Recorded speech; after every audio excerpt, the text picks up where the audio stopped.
Assalamualaikum warahmatullahi wabarakatuh. Kami dari kelompok 1 ingin mempresentasikan tentang sistem pemerintahan.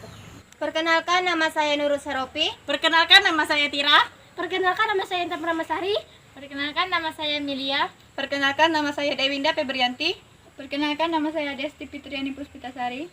Sistem pemerintahan. Sistem pemerintahan adalah suatu tatanan utuh yang terdiri atas berbagai komponen yang bekerja saling bergantungan dan mempengaruhi dalam mencapai tujuan dan fungsi pemerintahan, yaitu macam-macam sistem pemerintahan. 1. Sistem presidensial. Negara Republik Indonesia menganut sistem ini. Sistem yang memilih kekuasaan eksekutif lewat pemilihan umum. 2. Sistem pemerintahan parlementer. Di sistem ini parlemennya memegang peranan yang sangat penting. Perdana Menteri dipilih dan diangkat oleh parlementer. 3. Sistem parlementer semi presidensial merupakan golongan dari sistem presidensial dan parlementer. Sistem pemerintahan komunis. Dalam sistem komunis, semua sistem pemerintahan dikendalikan penuh oleh Partai Komunis. 5. Sistem pemerintahan demokratis, liberal, kebebasan individu sangat ditonjolkan dalam sistem ini. 6. Sistem pemerintahan liberal. Liberal di sini maksudnya bebas, kebebasan dalam segala hal, persamaan hak-hak dan berpolitik. 1. Sistem pemerintahan Indonesia pada tahun 1945 sampai 1949, bentuk negara pada periode ini adalah kesatuan. 2. Sistem pemerintah Indonesia tahun 1949 sampai 1950, federasi adalah bentuk negaranya.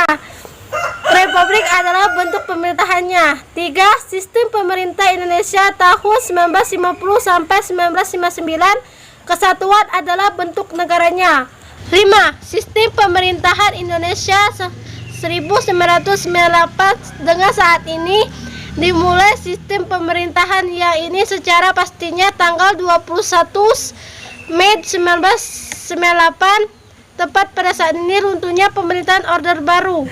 Perbedaan antara partai-partai tersebut tidak pernah dapat diselesaikan dengan baik sehingga dari tahun 1950 sampai 1959 terjadi selisih berganti kabinet, mulai kabinet Natsir Masyumi 1950 sampai 1951, kabinet Sukiman Masyumi 1951 sampai 1952, kabinet Wilowo PNI 1952 dan 1953, kabinet Ali Sastromijoyo I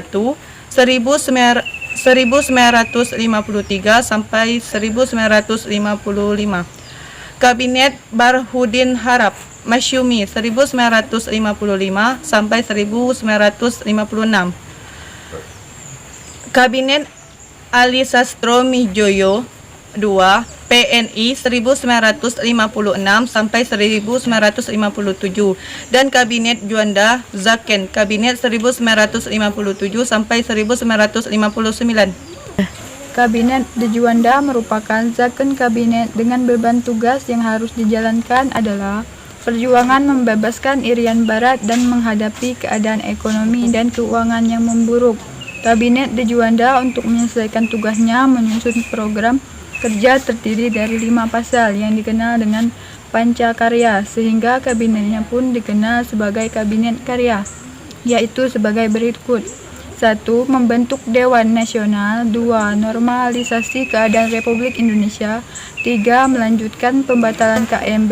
4. Memperjuangkan Irian Barat kembali ke RI. 5. Mempercepat pembangunan. Pada masa pemerintahan Presiden Abdurrahman Wahid, tanggal 13 Desember dicanangkan sebagai Hari Nusantara, dan ketika masa Presiden Megawati dikeluarkan keputusan Presiden nomor 126/2001 tentang Hari Nusantara, dan tanggal 13 resmi menjadi hari perayaan nasional. Sekian dari kelompok kami. Wassalamualaikum warahmatullahi wabarakatuh.